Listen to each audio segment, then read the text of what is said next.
প্রিয় দর্শক, শুরু করছি সাহিত্য, সংস্কৃতি ও সমসাময়িক বিষয় নিয়ে বিশেষ অনুষ্ঠান মুক্তালাপ। আজ আমাদের সাথে মুক্তালাপ অনুষ্ঠানটিতে অংশগ্রহণ করতে এসেছেন বাংলাদেশ কৃষি ব্যাংক এর হেড অফিসের সিনিয়র প্রিন্সিপাল অফিসার, ছড়াকার, নাট্যকার, টিভি নাটক নির্দেশক এবং মাইম অভিনেতা মহিউদ্দিন ছড়া। আজ আমরা তার সাথে কথা বলবো। দর্শক আমাদের সাথেই থাকুন, আপনারা আমাদের কথাগুলো শুনুন। আপনাকে স্বাগত জানাচ্ছি আমাদের আজকের এই অনুষ্ঠানটিতে। আপনাকেও স্বাগতম। আলহামদুলিল্লাহ, ভালো আছি। নামের পাশেই ছড়া, এবং নামটি আপনার ছড়া লিখতেন বলে, ছড়া কবিতা লিখতেন বলে নামের পাশে ছড়া শব্দটি নিজে যুক্ত করেছিলেন, বন্ধুরাও যুক্ত করেছিল। একটি সময় আপনি তখুর ছড়াকার ছিলেন, কিন্তু এখন আর লিখছেন না। এই কাহিনীগুলো একটু জানতে চাই। ছড়া একসময় আমার লেখালেখির শুরু মূলত ছড়া দিয়েই লেখালেখি শুরু। তারপর ছড়া লিখতে লিখতে একসময় মানে যখন আমি কিশোরগঞ্জে যে থাকতাম, সেটা সনটা হচ্ছে আপনার 1981-82 সময়টা। আচ্ছা, এই সময় পর্যন্ত ছড়া লিখতাম। তারপর এসএসসি পরীক্ষা দিয়ে আমি চলে গেলাম ঢাকা যাওয়ার পরেও বছর দুয়েক ছড়া নিয়ে লেখালেখি করেছি। করার পর একসময় একটা নাটকের দলে জয়েন করলাম। আচ্ছা, তো নাটকের দলে জয়েন করার পর ছড়া লেখালেখির মানে নাটকের দিকেই আমি পুরোপুরি মনোনিবেশ করে ফেললাম আর কি। তো যে কারণে আর ওই ছড়ার দিক থেকে একটু সরে আসা, সরে আসা এবং দীর্ঘদিনের চর্চাহীনতায় আর ওটা থেকে আগ্রহ ঠিক কমেনি, মানে হয়ে ওঠেনি আর কি, যে কোনোভাবেই হোক আর ছড়ার দিকে মনোযোগ দিতে পারিনি। তো তারপরও মানে যখন সময় সুযোগ আসতো মানে লিখতাম। আগে যেমন প্রতিনিয়তই লিখতাম, প্রতিদিনই একটা মানে না লিখলে ভালো লাগতো না। যে কোনো সাবজেক্ট, খালি সাবজেক্ট খুঁজতাম, এটার উপরে সাবজেক্ট পেলেই ছড়া লিখতাম, যে কোনো একটা হোক, পাঁচটা হোক, ইয়ে হোক, কোনো দিন গ্যাপ যায়নি, মিস যায়নি। তো যখন নাটকের দিকে মনোযোগী হয়ে গেলাম, তখন থেকেই আস্তে আস্তে গ্যাপটা তৈরি হতে লাগলো আর কি। তো তারপর কিছুদিন নাটকের চর্চা বেশ তখনভাবেই চলতে লাগলো। তো চলতে চলতে একসময় নাটক লেখার একটা তাগিদ অনুভব করলাম, যে নাটক বোধহয় আমি লিখতে পারবো। নাটক কিছু দেখার পর নাটক, টিভির জন্য অনেক নাটক লিখেছেন। টিভি বিষয়টি একটু পরে আসছে। তো আমি প্রথম মঞ্চ নাটকটাই ফার্স্ট লিখে আসি। ফার্স্ট লিখে তো মানে কিছু দিন নাটক করার পরে, কিছু নাটক দেখার পরে মনে হলো যে আমি বোধহয় নাটক লিখতে পারবো। আচ্ছা, তো সেই সাহস থেকেই একটা লিখে ফেললাম। তো এর মধ্যে আমার যে দল, সড়ক সাহিত্য সাংস্কৃতিক সংগঠন, তার নতুন নাটক খুঁজতেছিল। তো সেই সময় আমি আমার নাটকটি দলে উপস্থাপন করলাম। তো মোটামুটি সবাই বেশ পছন্দ করল। সেটাই ছিল আপনার লেখা প্রথম নাটক। নাটকটির নাম ছিল হ্যালুসিনেশন। আচ্ছা, এটা মঞ্চ নাটক হ্যালুসিনেশন।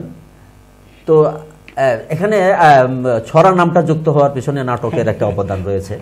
তো সেটি হচ্ছে, আগে ছড়া লিখতাম মহিউদ্দিন ভূঁইয়া। হ্যাঁ, তো এই নাম দিয়ে নাটক লিখতাম, ছড়া লিখতাম।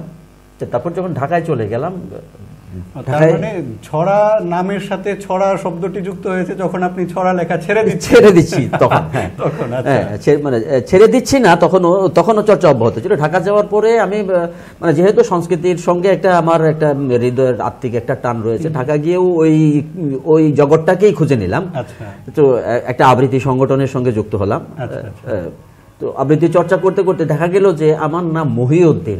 আমি এটা এখনো পর্যন্ত হয় যে 100 ভাগের মধ্যে প্রায় 98 ভাগ লোকেই মহিউদ্দিন পুরো নামটা আমাকে কেউ ডাকতে পারে না। ভুল উচ্চারণ ডাকে, মঈনুদ্দিন, মরদ্দি, বিভিন্ন নামে ডাকে। হ্যাঁ, তো ওই দেখা গেল যে ওই আবৃত্তি সংগঠনের কিছু ভাই এত বড় নাম বলতে পারো না, আমরা ছড়া লিখি না, আমরা ছড়া ভাই। ওকে, ছড়া ভাই। মানে তখনও কিন্তু লিখিত রূপে মহিউদ্দিন ছড়া আসেনি। তো তারপর যখন ওই দলে যখন নাটকটি নির্বাচিত হলো যে এই নাটকটি আমরা মঞ্চায়ন করব, তখন দলের যে সভাপতি বলে, মহিউদ্দিন ভূঁইয়া একজন নাট্যকার হিসেবে মানায় না, মজা লাগে নামটা, মহিউদ্দিন ভূঁইয়া পুরাতন হয়ে যায়। তো এমনিতেও দলে ছড়া ভাই হিসাবে আমাকে ডাকতো। তো ঠিক আছে, তাহলে ইয়া করো, তোমার নাম মহিউদ্দিন ছড়া। যাক, ভাগ্য ভালো যে শুরুতে আপনি উপন্যাস লেখা শুরু করেন নাই, মহিউদ্দিন উপন্যাস হয়ে যেত। বা মহিউদ্দিন। তো এই হলো মহিউদ্দিন ছড়ার সূত্রপাত, এবং ছড়া থেকে ডিটাচড, এবং নাটক আমাকে মহিউদ্দিন ছড়া তৈরি করেছে আর কি। প্রথমে মঞ্চ নাটক লিখেছেন, তারপর রেডিওতে নাটক লিখেছেন, পরবর্তীতে টিভির জন্য নাটক লিখেছেন, নাটক নির্দেশনা করেছেন। এই গল্পগুলো আমাদের সাথে একটু শেয়ার করুন আমাদের দর্শকদের সাথে। হ্যাঁ, তখন যখন মঞ্চ নাটকের একটা পর্যায়ে সেই 96-97 এর দিকে, তখন একটা প্যাকেজ নাটকের খুব ধুমধারাক্কা একটা সময় যাচ্ছিল। আচ্ছা। তো যারা যারা মঞ্চ নাটকের সঙ্গে, তারা সবাই ওই মঞ্চের পাশাপাশি ওই মিডিয়ার দিকে একটু ছোটাছুটি করছে।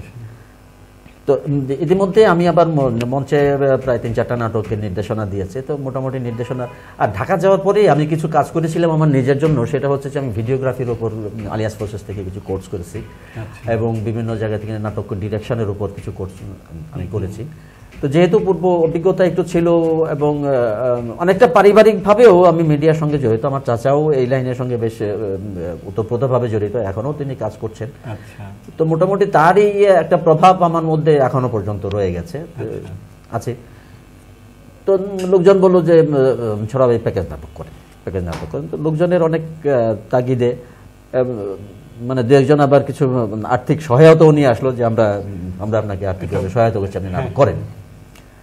তো আমি আবার একটু বরাবরই একটু অফ ট্র্যাকে চলতে পছন্দ করি।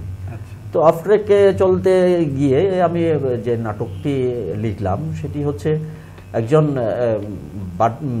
বার্ধক্য পীড়িত একজন মানুষের একটা গল্প নিয়ে। নাটকটির নাম দোয়ার। হ্যাঁ, সবাই তো তরুণ তরুণীদের প্রেম ভালোবাসা নিয়ে নাটক করে। তো আমার কাছে মনে হলো যে এটি আমার অবশ্য আমার দেখা একটা চরিত্র থেকেই এই নাটকটির সৃষ্টি। যে আমি একটা বাসায় গিয়েছিলাম, যে ওনার একটা শাশুড়ি গ্রাম থেকে আসা, উনি গ্রামের মুক্ত বাতাসে হাঁটাচলা করে অভ্যস্ত। তো ঢাকা শহরের একটা খুপরিবদ্ধ জীবনে উনি যে কি পরিমাণ অস্থির হয়ে পড়েছিলেন, এই জিনিসটি আমার চোখে লাগে। তখন থেকেই আমি ভাবছিলাম যে তাকে নিয়ে একটি নাটক কিভাবে করা যায়। এটা যখন টেলিভিশন নাটক করার জন্য তাগিদ তখন আসে না, কিন্তু সেই থেকে আমার মনের ভিতর কাজটা করছিল। দেন যখন আর্থিক সহায়তা সহ লোকজনের একটা তাগিদ পেলাম যে প্যাকেজ নাটক করার জন্য, তখন আমি ওই চরিত্রটিকে নিয়ে একটি গল্পটা আমি লিখলাম, দোয়ার নাটক। ওই তার সেই চরিত্রটি আমি বেশ সুন্দরভাবে ফুটিয়ে তুলতে পেরেছিলামও, এবং আমি এমন একজন শিল্পীকে নির্বাচন করতে চাচ্ছিলাম যেন এই চরিত্রটির জন্য, অবশ্য লিখতে লিখতেও আমি সেই তাকেই নিয়ে ভাবছিলাম, তাকেই কল্পনা করেই ভাবছিলাম, কিন্তু আমি সন্দেহের মধ্যে ছিলাম যে আমি কাস্টিংয়ে পাবো কিনা। কাস্টিংয়ে না পাবার একাধিক কারণ ছিল। প্রথমত যে আমি হচ্ছি একজন নতুন পরিচালক, নতুন পরিচালক, যে এত বড় মাপের শিল্পী আমার, আসছি সেখানে। তো তিনি আমাকে ওইভাবে গ্রহণ করবেন কিনা, এক নম্বর একটা আশঙ্কা আমার নিজের মধ্যে ছিল। আর দ্বিতীয়ত হচ্ছে যে উনি ছিলেন অসুস্থ, উনি ততক্ষণে বার্ধক্যের এমন অবস্থায় গিয়েছিলেন যে অভিনয় থেকে প্রায় সরে এসেছিলেন, আদৌ আর অন্য কাজগুলি করছেন না, কাজগুলি ফিরিয়ে দিচ্ছেন। তো এরকম আমি খবর পেলাম যে উনি কাজ করছেন না, কিন্তু আমি বেশ হতাশ হয়ে গেলাম যে গল্পটি ওনাকে দিয়েই আমার খুব ভালো আসবে, ভালো ফুটে আসবে, ওনাকেই আমার চাই। তো সাহস করে ওনাকের কাছে গেলাম যে বলে যে বাবা রে, আমি তো নাটক করি না, ছেড়ে দিয়েছি, বয়সে কুলায় না, শরীরও খারাপ, আচ্ছা স্ক্রিপ্টটা দাও, যদি ভালো লাগে আমি চেষ্টা করব। কারণ কেন্দ্রীয় চরিত্র একজন বার্ধক্যপীড়িত মহিলা। তো এতে উনি রাজি হয়ে গেলেন, মানে আগ্রহ ছিলেন যে একটা কেন্দ্রীয় চরিত্র, কারণ বয়স্ক কেন্দ্রীয় চরিত্র নিয়ে কেউ নাটক করে না, সবাই তরুণ তরুণীদের প্রেম ভালোবাসা নিয়ে করে। তো উনি এই অফ ট্র্যাকটা পেয়ে একটু আগ্রহ বোধ করলেন, বলে যে আচ্ছা ঠিক আছে, আমি গল্পটা পড়ি, যদি ভাল লাগে হয়তো করতে পারি। উনি গল্পটা পড়লেন, পড়ে খুবই যথেষ্ট রকম আগ্রহী হলেন, খুবই চমৎকার স্ক্রিপ্ট, আমি দোয়া করার জন্য আমি মরার আগে গল্পটি খুব শেষ করে যেতে পারি। এতই খুশি হলেন, আগ্রহী হলেন। সেই শিল্পী হচ্ছেন আমাদের মহান শিল্পী রোশন জামিল। হ্যাঁ, উনি কাজ শুরু করলেন। আমার যখন শহরের পাঠ শেষ, গ্রামের পাঠ, গ্রামে আমার 2 দিনের শিডিউল ছিল। ওনার শারীরিক অবস্থা এমন মানে ছিল যে আমি সন্দেহের মধ্যে ছিলাম যে গ্রামে ওনাকে নিয়ে আমি কাজ করতে পারবো কিনা। তারপরে অপেক্ষায় ছিলাম। এর ভিতর ঘটনাক্রমে দেখা গেল উনি আবার হসপিটালে শয্যাশায়ী হয়ে গেলেন। আমার নাটক মাঝপথে গুরুজন বলে যে অনেকেই বলতেছে তুমি আর পেলা না, বুড়িরে নিয়ে করলা, নাটক তুলতে পারবা। মানে মোটামুটি যারা না সম্পর্কে জানতেন যে আর কাজ করতে পারবেন না, এটা মোটামুটি ধরে নিয়েছেন সবাই। তো সেইখানে আমি ঝুঁকি নিয়ে এই কাজটি হাতে নিলাম। বিষয়টি হলো তার অল্প কিছুদিন পরেই 14ই মে আমার নাটকটি শেষ হওয়ার বোধহয় 15-20 দিন কি 1 মাস পরে 14ই মে উনি মৃত্যুবরণ করলেন। আমি নাটকটি ওনার নামে উৎসর্গ করেছিলাম এবং ওনার যে স্মরণ সভা শিল্পকলায় হয়েছিল, আমি এটিকে ওনার স্মরণে সেটিকে আমি প্রদর্শন করেছিলাম। নাটক, টিভি নাটক এবং রেডিও নাটক আপনি কি পাশাপাশি একই সময়ে লিখে চলেছিলেন, নাকি রেডিও নাটকটা আগে লেখা হয়েছে? না, আমার প্রথমে এসে আমি মঞ্চ নাটক লিখেছি। মঞ্চ নাটক লেখা থেকে তারপর একজন বলল যে রেডিওতে নাটক লেখেন না কেন। তো আমার আবার রেডিওর যে স্ক্রিপ্ট আবার নতুন করে লিখবো, কি লিখবো, এরকম একটা অবশ্যই পার্থক্য আছে। টোটালি সব মুখে বলে চিত্রকল্পগুলোকে কথায় প্রকাশ করতে হয়, সাউন্ড এফেক্ট দিয়ে কথা হয়। তো এক্সপেরিমেন্টালি আমার একটা মঞ্চ নাটককেই আমি এটাকে রেডিও নাট্যরূপ করে দিলাম এবং সেটি বেশ যথেষ্ট সমাদৃত হয়। হ্যাঁ, বলে যে খুব চমৎকার হয়েছে, আরো দেন। আপনার কয়েকটি উল্লেখযোগ্য নাটকের নাম যদি আমাদের দর্শকদের সাথে একটু বলেন। যেমন আমার উল্লেখযোগ্য নাটক তো যে শুরুতে হ্যালুসিনেশন, এটি যথেষ্ট প্রায় আমার মঞ্চে শতাধিক মঞ্চায়ন হয়েছে এটি। তার পরবর্তীতে আমি যে নাটকটি লিখি সেটি ছিল ব্যাচেলর, মানে সেটিও প্রায় এরকম শতাধিক শো হয়েছে। তো আমি পরবর্তীতে এটাকে আবার টেলিভিশনেও করেছি এবং এটা পরবর্তীতে রেডিওতেও এটাকে নাটক করে দিয়েছি। আর এমনি আমার নিজের করা তো হলো যে দোয়ার, তারপরে আমি আরেকটি নাটক করেছিলাম গহনা। উল্লেখযোগ্য নাটক। বাংলাদেশে বর্তমান সময়ে টিভি নাটক, মঞ্চ নাটক এবং রেডিওতেও কিছু নাটক করা হচ্ছে, ছোট খাটো নাটকগুলো করা হচ্ছে। এগুলো প্রসঙ্গে একটু বলুন, বর্তমান অবস্থাটা কি এবং আপনার কি মনে হয় নাটক আপনারা যে ধারায় বা যেমনভাবে মানে করেছিলেন বা যে একটা আলোড়ন সৃষ্টি করেছিল নাটক, এখন কি ওরকম পারছে কি না, এই বিষয়টা একটু বলুন। মানে একদম সত্য কথা যদি বলতে চাই, সেটি হচ্ছে যে আমরা এখন টেলিভিশনে যে সমস্ত নাটকগুলি হচ্ছে ইদানিং, তো প্রথমত আমরা মূল নাটকের ট্র্যাক থেকে সরে এসেছি। আচ্ছা, টোটাল মিডিয়াই নাটকের যে মূল যে কাঠামো, এ থেকে আমরা কিন্তু সরে আসি, নাটকের জায়গায় নাই। যেমন নাটক, আমি একটা পর্ব দেখব, একটা পর্বের মধ্যে আমার নাটকের পূর্ব ঘটনার একটা থাকবে, সেই ঘটনার চলমান অবস্থাটা থাকবে এবং আগামী ঘটনার একটা ইঙ্গিত দিয়ে আমি পর্বগুলি শেষ করি যদি আমি পর্ব দেখতে চাই। তো সেক্ষেত্রে আমরা যদি এখন চ্যানেলগুলিতে দেখি, দেখা গেল একই নাটক চলছে, এটার আগে কি পরে কি কোনো আগ্রহ নাই, কোনো কৌতূহল নাই, কোনো সাসপেন্স নাই, একটা দেখানোর জন্য একটা সাদামাটাভাবে দেখা হচ্ছে। কিছু স্টার ফেসকে ভ্যালু করেই করেছে, গল্পের উপর কোনো জোর দেওয়া হচ্ছে না, আমার ফেস ভ্যালুর উপর জোর দেওয়া হচ্ছে। হ্যাঁ, তো ফলে যে নাটকটা কিন্তু আর তার ফর্মে নাই, তো অন্য ফর্মে চেঞ্জ হয়ে গেছে। আমার স্টার বেস মানে নাটকের কাহিনী থেকে অভিনেতা বেশি গুরুত্বপূর্ণ হয়ে যাচ্ছে। হ্যাঁ, সেটাই বলছি যে মানে ফিগার দেখানোর বিষয়টা হচ্ছে, কে পারফরমেন্স করছে, এটাই হচ্ছে মূল কথা। গল্প কি, কার লেখা, এটাকে আর মূল্যায়ন করা হচ্ছে না। নাটকগুলো মানে আলোড়ন সৃষ্টি করে।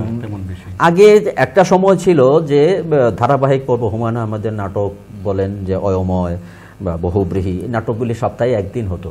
এই সে মঙ্গলবারটির জন্য অধীর আগ্রহে অপেক্ষা করতো, কবে মঙ্গলবার আসবে। 8:30টার সময় সে বাংলা খবরের পর আমরা সেই সিরিয়ালটি দেখবো, একটা কৌতূহল হতো, এটি হেনে শেষ হয়েছে, তারপর থেকে কীভাবে।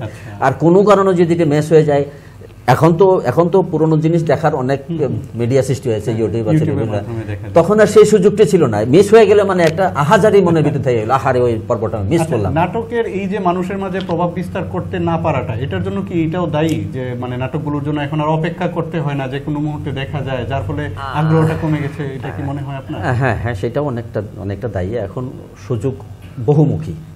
আগে সুযোগ একমুখী ছিল, এক জায়গা থেকেই আমাকে তথ্য সংগ্রহ করতে হতো, এক জায়গা থেকে আনন্দ আহরণ করতে হতো, একমুখী থাকাতে ওইটার দিকেই আমাদের আগ্রহ ছিল। এখন আর সেটা নাই, এখন হচ্ছে বিনোদন বহুমুখী।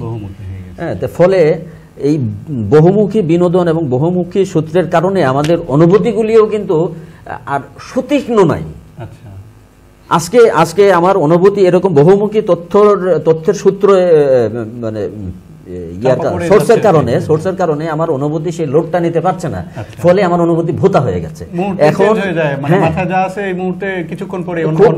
গভীরভাবে কোনো কিছুকে গ্রহণ করে না। এখন একটা মৃত্যু সংবাদ মানুষকে এতটা আলোড়িত করে না, নাড়া দেয় না। হ্যাঁ, মৃত্যু সংবাদ এতটা না, কোনো একটা বড় একটা ঘটনা মানুষকে খুব বেশি মর্মাহত করে না। আমরা এত ইনফরমেশন পেতে পেতে আমাদের অনুভূতি আর লোড নিতে মানে না পারে, এখন সে ভোতা হয়ে গেছে। জাস্ট খালি সংবাদটা রিসিভ করছে, ভুলে যাচ্ছে, কোনো তথ্য সে মনে রাখছে না। মনে রাখার সেই সুযোগ নাই আমাদের ইনফরমেশনের ভিড়ে।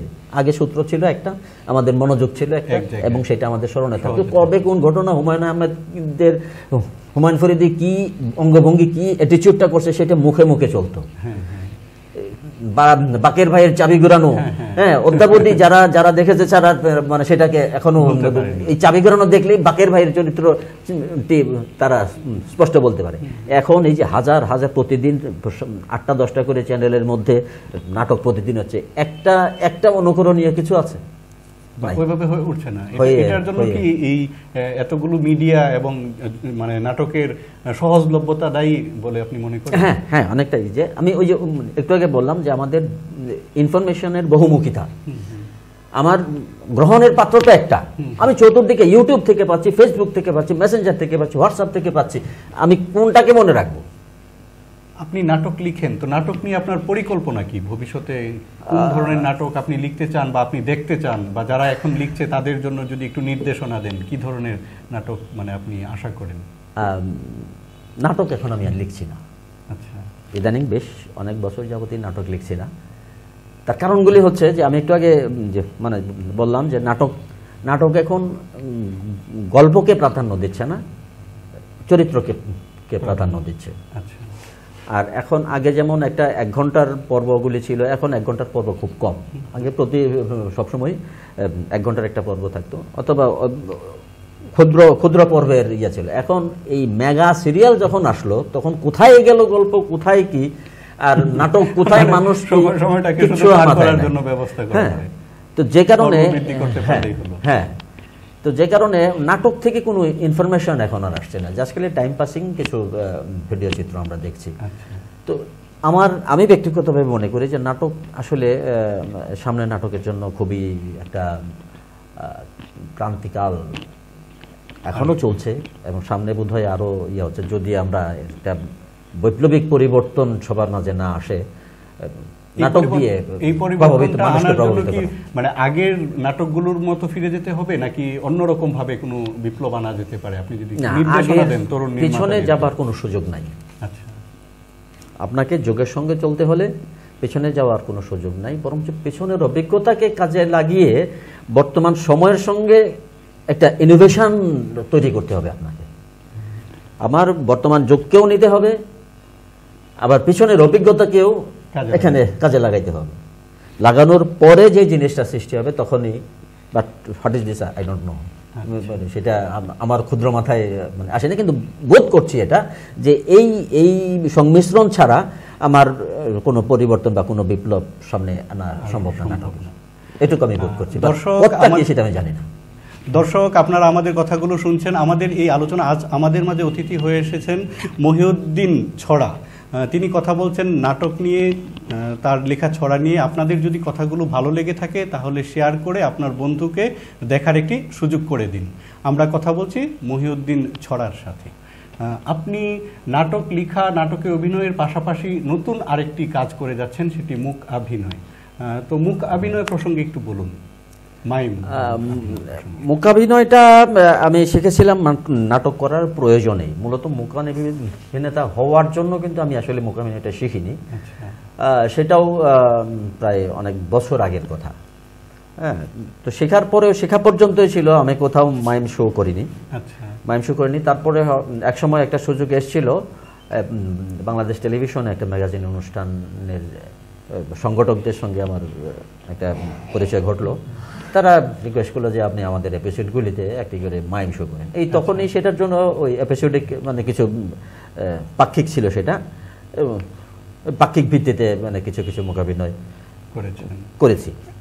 এবং এখন তো আপনি বিভিন্ন জেলাগুলোতে মানে অভিনয়ের জন্য যাচ্ছেন। অতি সম্প্রতি বাংলাদেশ মাইম অ্যাসোসিয়েশনের সৃষ্টি হয়েছে। দেশের বেশ বিভিন্ন কিছু অঞ্চল থেকে মূকাভিনয় সংগঠনগুলি সমন্বিতভাবে একটি সংগঠন তৈরি করেছে, বাংলাদেশ মাইম অ্যাসোসিয়েশন। তো ওই মাইম অ্যাসোসিয়েশনের বর্তমান যে অভিলক্ষ্য, যেটা যে শুদ্ধভাবে মূকাভিনয় চর্চাটা করা। হ্যাঁ, যে ইদানিংকালে যে সমস্ত মূকাভিনয়টা হয়, খুব পরিশুদ্ধতার অংশটা খুবই কম। তো আমরা সেটা আসলে উপলব্ধি করছি যে মূকাভিনয় কিন্তু শুধু একটা দেশকে, দেশের মধ্যে সীমাবদ্ধ না, সে একটা দেশকে বাইরের কাছে কিন্তু সে উপস্থাপন করছে, যেখানে ভাষার প্রয়োজন পড়ছে না, যে কেউ দেখা মাত্রই বুঝতে পারছে। তো মাইমটা কিন্তু ইন্টারন্যাশনালি কিন্তু সবাই খুব গ্রহণযোগ্যভাবেই দেখে এবং এটাকে স্বাভাবিকভাবে যে কোনো ভাষার, চাইনিজ তিনি বাংলা না বুঝলেও মানে ইশারার মাধ্যমে সবকিছু বুঝতে পারছে। তো সেক্ষেত্রে অন্যান্য দেশের মূকাভিনয়গুলির সঙ্গে কম্পেয়ার করে আমাদের অবস্থাটা খুব নাজুক মনে হচ্ছিল। তো বাংলাদেশ মাইম অ্যাসোসিয়েশন মনে করছে যে এটির একটু ডেভেলপ করা দরকার। তো সেই তাগিদ থেকেই তো আমরা এখন যেটি উদ্যোগ নিয়েছি যে বিভিন্ন জেলায়, মানে বিশেষ করে কলেজগুলিতে এবং কলেজগুলিতে সাধারণভাবে হোক, মানে বিশেষ করে স্কাউটিং, রোভার স্কাউটদের তো বিভিন্ন প্রোগ্রাম থাকে, তার মধ্যে সংস্কৃতির বিষয়টা তাদের একটা অংশ থাকে। তো ওই সংস্কৃতির পার্টটাতে আমরা মূকাভিনয়টাকে, চর্চাটাকে করার জন্য উৎসাহিত করছি। খুব শিগগিরই গত কিছুদিন আগে আমরা কুষ্টিয়ার সেন্ট্রাল কলেজ এবং কুষ্টিয়া সরকারি মহিলা কলেজ, তরুণদের আগ্রহ কেমন দেখছেন এই মূকাভিনয়ের প্রতি, বা তারা কি ধরনের কাজ করছে বা করবে বলে মনে হয়? তারা অনেকেই আগ্রহী, মানে বিশেষ করে মূকাভিনয়টা খুব সবার সঙ্গে বেশ পরিচিত না। একটা নাটক, একটা গান বা একটা নাচ যেমন সবার সঙ্গে খুব বহুল পরিচিত, মূকাভিনয়টা সেভাবে আমাদের দেশে এখন পর্যন্ত হয়ে ওঠেনি। যে কারণে নতুন প্রজন্ম অনেকেই ওই মূকাভিনয়টা সরাসরি উপভোগ করে না, যদি কেউ হয়তো বা ইউটিউব বা কোনো ইয়ার মাধ্যমে দেখে থাকেন, কিন্তু সরাসরি দেখার সৌভাগ্যটা বর্তমান প্রজন্মের অনেকেরই হয়ে ওঠেনি। ফলে যেহেতু আমি নিজে সরাসরি দেখছি না, মানে মানুষের উৎসাহটা আসে কোত্থেকে? আমি একটা জিনিস দেখার পরে ওই জিনিসটা অর্জন করার একটা তাগিদ আমি যখন বোধ করব, সেটা অর্জন করার জন্য যে উৎসাহটা হবে, তখনই কিন্তু আমি কিছু করতে পারবো। তো এমনি তো সরাসরি দেখার সুযোগ পাচ্ছে না, যে কারণে নতুন প্রজন্মের মাঝে যে মূকাভিনয় হিসাবে সৃষ্টি হওয়ার তাগিদটা ওইভাবে পৌঁছেনি। হ্যাঁ, ঠিক একইভাবে যে আমি পাশাপাশি আর একটু বলে নিচ্ছি যে শুধুমাত্র মূকাভিনয়ের ক্ষেত্রে না, মঞ্চ নাটকের ক্ষেত্রেও একই অবস্থা চলছে। যে আগে যেমন আমরা যে পরিমাণ নাটকের রিহার্সালে সময় দিতাম, যত যে সাধনা করতাম একটা জিনিস তুলে আনার জন্য, যে সময় শ্রম পড়াশোনা করতাম, যে শারীরিক চর্চাটা করতাম, ইদানিংকার ছেলেগুলির মধ্যে সেই ইয়াটা নাই, উৎসাহটা নাই। তার কারণও আছে। তার কারণগুলি হচ্ছে ওই যে আমার ইনফরমেশনের সূত্র আমি অনেক ইনফরমেশন দ্বারা, যে তরুণরা মানে অল্প কাজ করে সহজে অনেক বেশি নাম কামায় ফেলতে চায় বা নিজেকে প্রতিষ্ঠিত করে মানে সহজে এত খাটাখাটনি করার মতো সময় তাদের আগ্রহ নেই। আর বিশেষ করে যে আমরা মানে আমাদের একটা প্রজন্ম যেটা ছিল, যে বৈষয়িক বিষয়টা খুব গুরুত্ব সহকারে দেখতাম না। ইদানিংকার যে প্রজন্ম, তারা কিন্তু অতিমাত্রায় বৈষয়িক। বৈষয়িক, তারা কোথায় সময়টা স্পেন্ড করলে তার ব্যক্তিগত ভাবে সে লাভবান হবে, সেটা আর্থিকভাবে হোক এই হোক, এই জিনিসটা তারা হিসাব করে চলে। এটা একটা ভালো দিকও বটে যে আমাদের মতো ভ্যাগাবন্ডদের সংখ্যা কম, যারা ভ্যাগাবন্ড কিন্তু যারা না, কিন্তু তারা কিন্তু একটা ট্রেক ধরে চলছে। এছাড়া তাদের চলারও উপায় নেই, এটা সময়ের দাবি। যদি সময়ের সঙ্গে এইভাবে না মিশে তারাও কিন্তু চলতে পারবে না। তো মঞ্চনাটকের বিষয়টা বা সরাসরি কোনো শিল্পের ইয়ার জন্য মোকাবিনয় বলেন যে ওই সময়ে ওখানে সময় দেওয়ার মতো সময়টা মানে নিতান্ত প্রচন্ড আগ্রহ ছাড়া কারো পক্ষে, সাধারণ আগ্রহ দ্বারা সম্ভব না। তাহলে ভবিষ্যৎ মানে এই মানে শিল্পটার বাংলাদেশের প্রেক্ষাপটে এর ভবিষ্যৎ কেমন বলে আপনি মনে করেন? এর ভবিষ্যৎ বলতে ভবিষ্যৎ মানে মানে আসলে কোনো কিছু, এটা কি আরো অনেক কাল চলবে বা মানুষের কাছে জনপ্রিয় হয়ে যাবে, নাকি কালের প্রেক্ষাপটে অল্প কিছুদিন পরে এটা জনপ্রিয় না হতে পেরে কালের গর্ভে হারিয়ে যাবে? না, এটা কালের গর্ভে হারাবে না, কালের গর্ভে হারানোর বিষয় না। এটা আস্তে আস্তে মানুষের কাছে সমাদৃত হবে, কিন্তু এটা যে একদম উজ্জ্বল ভবিষ্যৎ, এটা কারণ এখান থেকে মানুষ যে নেশার পেছনে সেটা বড় কিছু প্রাপ্তি, হয় আমি স্টার হব, নয় আমি বিশাল অর্থর মালিক হব, মানে এই সমস্ত বিষয়ের দিকেই অধিকাংশ মানুষ ছুটে। তো ওই যে বললাম, যখনই আপনার মধ্যে বৈষয়িক বিষয়টা থাকবে তখন শিল্পচর্চার সুযোগটা কমে আসবে। আচ্ছা, আপনি যদি আমাদের দর্শকদের সাথে একটু শেয়ার করেন, আমাদের দর্শকরা তো ইউটিউব ঘেটে অনেক সময় নতুন নতুন কিছু দেখে, তো কিছু মাইমের যদি একটু বলে দেন যে এই নাম লিখে সার্চ দিলে কিছু ভালো মূকাভিনয় তারা দেখতে পারবে, এরকম মানে ইউটিউবে আপনি মাইম শো লিখে সার্চ দিলেও বিভিন্ন দেশের বিভিন্ন ধরনের মাইমের শো চলে আসবে। তো সেগুলি দেখেও নিজের মধ্যে সেটা একটা তৈরি হতে পারে। এখন আমি যদি বলি যে আপনি যেহেতু অনেক কাল থেকে অভিনয় করে আসছেন এবং মাইম চর্চা করছেন, দেশের বিভিন্ন জায়গাতে সেগুলোকে ছড়িয়ে দেওয়ার চেষ্টা করছেন, আমাদের দর্শকদেরকে ছোট ছোট কিছু অংশ যদি আপনি একটু দেখাতেন,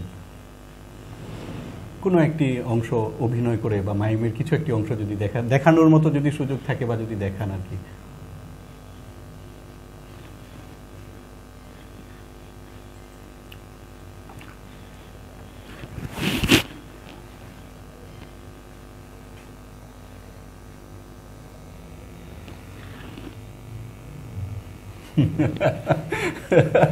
যেখানে কোনো কথা হবে না, কিন্তু ইশারার মাধ্যমে সবকিছুই দেখিয়ে দেওয়া হবে।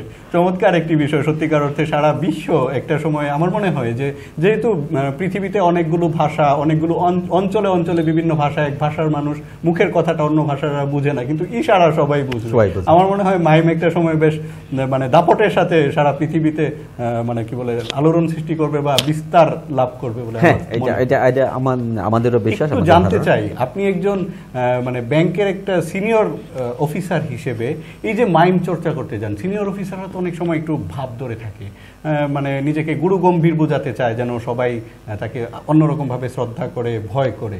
কিন্তু আপনি এই মাইম করতে গিয়ে বা নাটকে অভিনয় করতে গিয়ে বা নাটক চর্চা করতে গিয়ে অনেক সময় নিজের ভারটাকে একটু কমিয়ে ফেলতে হয়। এই বিষয়টা আপনার কাছে কেমন লাগে, বা আপনাকে কখনো কি মনে হয় যে আপনি আসলে মানে নিজের ভারটা আর আগের মতো ধরে রাখতে পারছেন না, বা সাধারণ মানুষ আপনাকে সেই দিয়ে দেখছে না, এরকম কি কখনো মনে হয়েছে আপনার? এখানে দুটো বিষয়। মানুষের পরিচয়টার হচ্ছে মূল বিষয়, যে সে কি একজন কেউকাটা অফিসার নাকি সে একজন শিল্পী। এখানে দুটো সত্তা, একজন মানুষের দুটো সত্তা। এখন আমার ভাব গাম্ভীর্য নির্ভর করবে আমি কোন পথের পথিক, যে আমি শুধুমাত্র কর্মজীবনটাকে ভিত্তি করে আমার জীবন পরিচালিত হচ্ছে, নাকি আমার শিল্পী সত্তার উপর ভর করে আমার জীবন নির্বাহ করছি। আমার সত্তা বলে দিবে যে আমার ওজন কি হবে। এখন কারো সঙ্গে মিশলাম না, কম কথা বললাম, ভাব ধরে থাকলাম, এটার সঙ্গে সামাজিকতা কত দূর। একজন শিল্পী সর্বদাই সামাজিক, সবকিছুর সঙ্গেই তার মিশ্রণ থাকবে, সবকিছুকেই সে সহজভাবে নেবে, সবকিছুর সঙ্গেই তার একটা সখ্যতা থাকবে শিল্পী।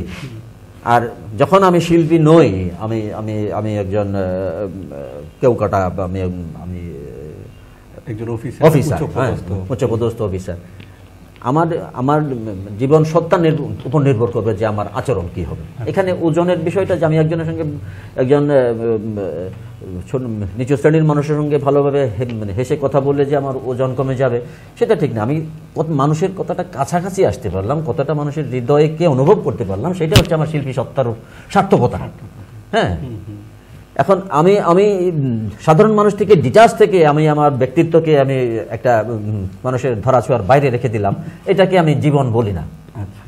আমি জীবন তাকেই বলবো যে আমি যেখানে থাকবো আমার চারপাশের মানুষ, আমার কাছের মানুষ, তাদেরকে আমার জানতে হবে, তাদের সঙ্গে মিশতে হবে, তাদের অনুভূতিকে আমার অনুভব করতে হবে, তখনই আমি প্রকৃত মানুষ হব। আমার মনে হয় যে একজন শিল্পীর পক্ষেই সম্ভব যে আরেকজনের অনুভূতিকে অনুভব করে সেটা তাকে মূল্যায়ন করা। একজন বড় বড় পদের অফিসারের পক্ষে সেটা সম্ভব। তার তো ঠেকা নাই যে তাকে মূল্যায়ন করে তার তার তার তার অনুভূতিকে নিজের মধ্যে অনুভব করার কোনো জীবনটা বেশি উপভোগ করে না। আমি তো বরাবর প্রশ্নই আসে না অফিসারের জীবন হলে তো আমি ওই শিল্পী সত্তার পরিচয়ে আজকে আপনাদের সামনে আসতাম না। হ্যাঁ, আমি একজন অফিসার হিসাবে হয়তো আমাকে এই এই এই আয়োজন আমাকে ডাকতেন না, ডাকারই আপনারা প্রয়োজন বোধ করতেন না। আমাকে ডেকেছেন এই কারণেই যে আমি একজন শিল্পী।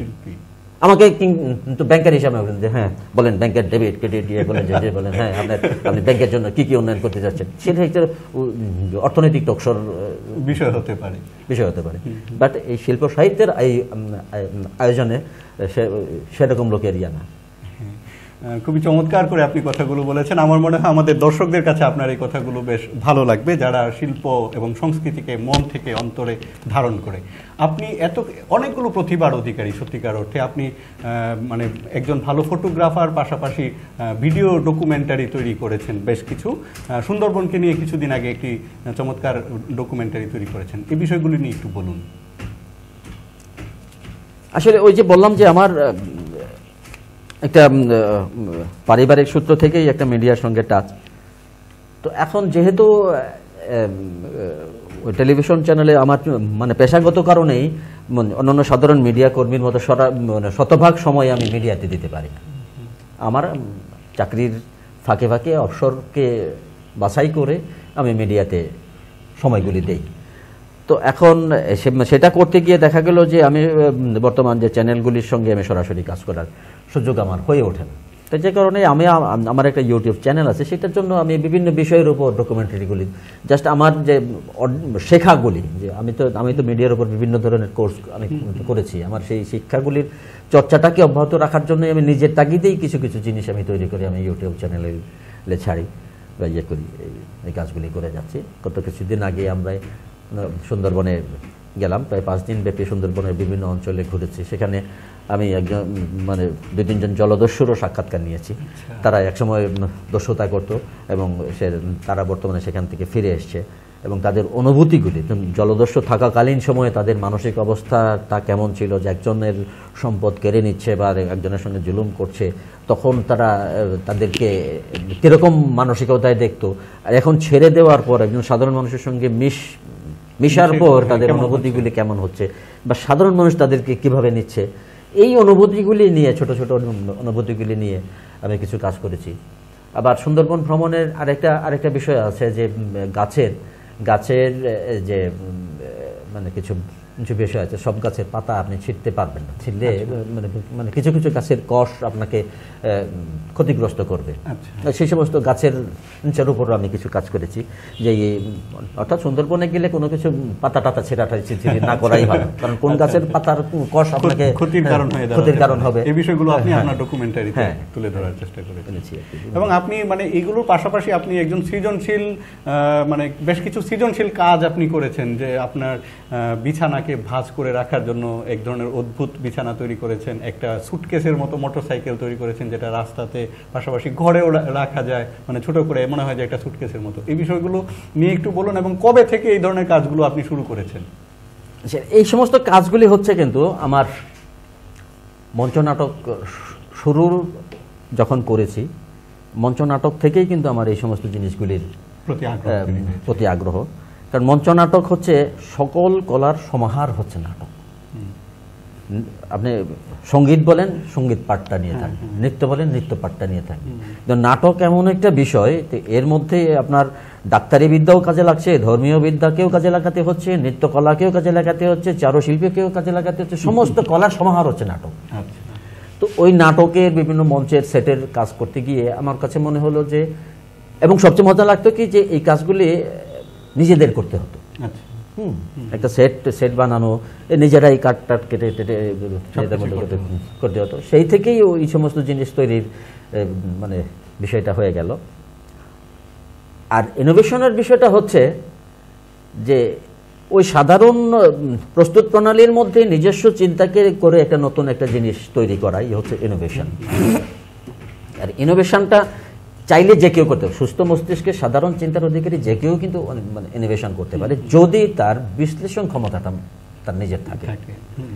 বিশ্লেষণ করতে হবে, অর্থাৎ আমি একটা জিনিস দেখলাম, আমার যে অবজারভেশন থেকে আমার যে বিশ্লেষণের ক্ষমতাটা, অর্থাৎ এটাকে ভাঙতে হবে, ভেঙে ভেঙে একদম ক্ষুদ্রতম একক পর্যন্ত যদি আমি বিশ্লেষণ করে যেতে পারি, সেই একক থেকে আমি আমার পছন্দ মতো করে আবার নতুন করে রিকনস্ট্রাকশন আমার পক্ষে করা সম্ভব, যদি আমার সেই পর্যবেক্ষণ ক্ষমতা এবং বিশ্লেষণ ক্ষমতা যদি আমার থাকে। এটা যে কারোর পক্ষেই করা সম্ভব। কিন্তু মানে দেখা যাচ্ছে যে আমরা সাধারণত ওই মগজের ওই জায়গাটা, ওই বিশ্লেষণের অত দুর্বল জায়গা, সাধারণ গড়পড়তা দৃষ্টিভঙ্গির উপরেই আমরা আমাদের জীবন পরিচালিত করে যাচ্ছি। হ্যাঁ, তো যখনই আপনার এই বিশ্লেষণ ক্ষমতা এবং তার মানে ইয়াটা কি বলবো, সৃজনশীল ক্ষমতাটা যদি প্রয়োগ করতে পারে তাহলে নতুন কিছু তৈরি করতে পারে। আপনি এই যে নাটক মানে লিখছেন, নাট্য নির্দেশনা করছেন, বিভিন্ন বেশ অনেকগুলো শিল্পের অনেকগুলো শাখার সাথে যুক্ত হয়েছেন। ছোটবেলায় কি কখনো ভেবেছিলেন যে আপনি এমনটা হবেন? যখন স্কুল বা কলেজে পড়তেন, আমরা যদি টাইম মেশিন ঘুরিয়ে একটু ওই দিকটায় যেতে চাই, পেছনের দিকে যেতে চাই, তাহলে কি উত্তর পাবো? আচ্ছা, হ্যাঁ, উত্তর ছোটবেলাটাই আমি আসলে খুব দিগ্ভ্রান্ত ছিলাম। আচ্ছা, দিগ্ভ্রান্ত ছিলাম। যখন আমার বন্ধুরা ভালো ফুটবল খেলতো, আমি ফুটবল খেলতে পারতাম না। আমাকে প্রায়ই মানে সাইড থেকে বল করিয়ে আনার জন্য রাখা হতো, অথবা গোলকিপার করে রাখা হতো। কিক পারে না, গোলকিপার বসাই তো। আর ক্রিকেট খেলতে গেলে দেখা গেল যে বল ছুটে মারছে, আমি বলে ব্যাট করবো কি, তার আগে আমার চোখ বন্ধ হয়ে যেত, যে বলবো যে আমার গায়ে লাগবে। হ্যাঁ, তো ফলে খেলাধুলাও আমার পক্ষে ভালো হয় না। তখন দুষ্টামিটা খুব ভালো করতাম। আচ্ছা, হ্যাঁ, খেলাধুলার বাইরে দুষ্টামিটা ভালো করতাম। বিভিন্ন ধরনের আমার ছোটবেলাটা মানে কাটতো বোধ হয় আমার 6 মাসে 6 বার মাথা ফাটতো। দেখা গেল কারো কিছু হচ্ছে না, আমি গাছতলা দিয়ে হেঁটে যাচ্ছি, কোত্থেকে একটা ঢিল এসে আমার মাথায় পড়ে গেছে। স্কুলে যাচ্ছি, এটা দেখা গেল দোকানের যে শাটার ডালাটা, ওইটা গিয়ে আমার মাথায় লাগছে। হ্যাঁ, তো এরকম ভাবেই একটা সময় কাটছে। প্রকৃতি আপনার উপর খুব ক্ষুব্ধ ছিল।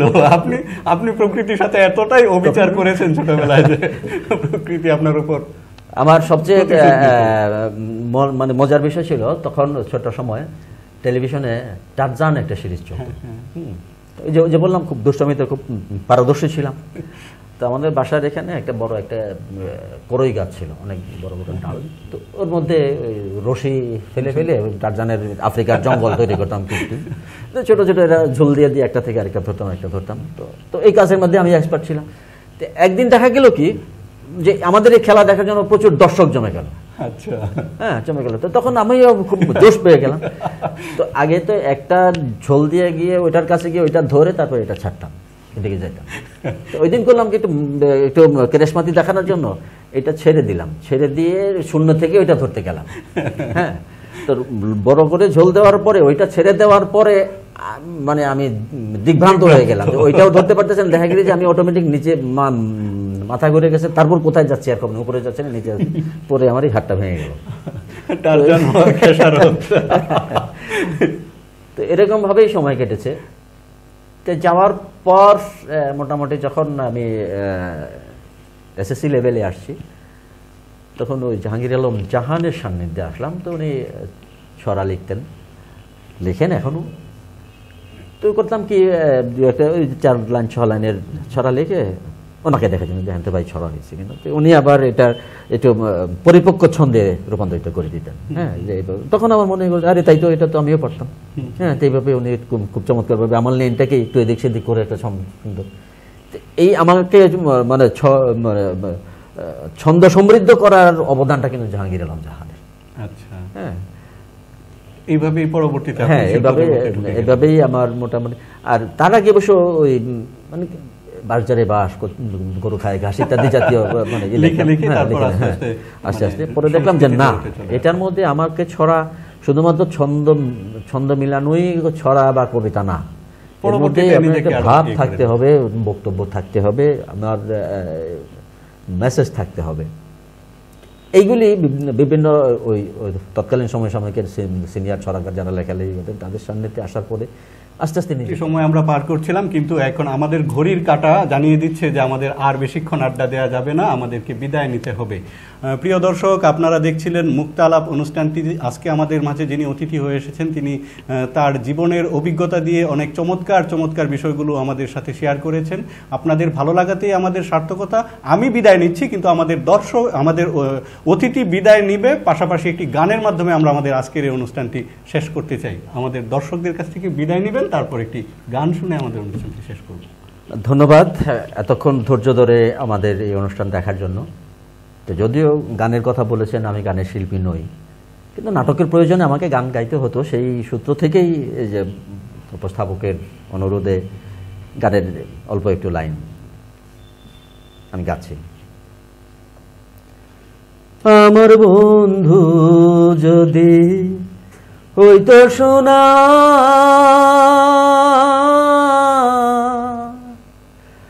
আগুনে পোড়ায় আগু তারে বানাইতাম গহনা।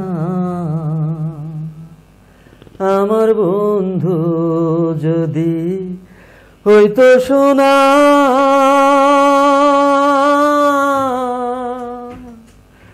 আগুনে পোড়ায় আগু তারে বানাইতাম গহনা। ফুল যদি হইত রে বন্ধু, আমি হইতাম মালা,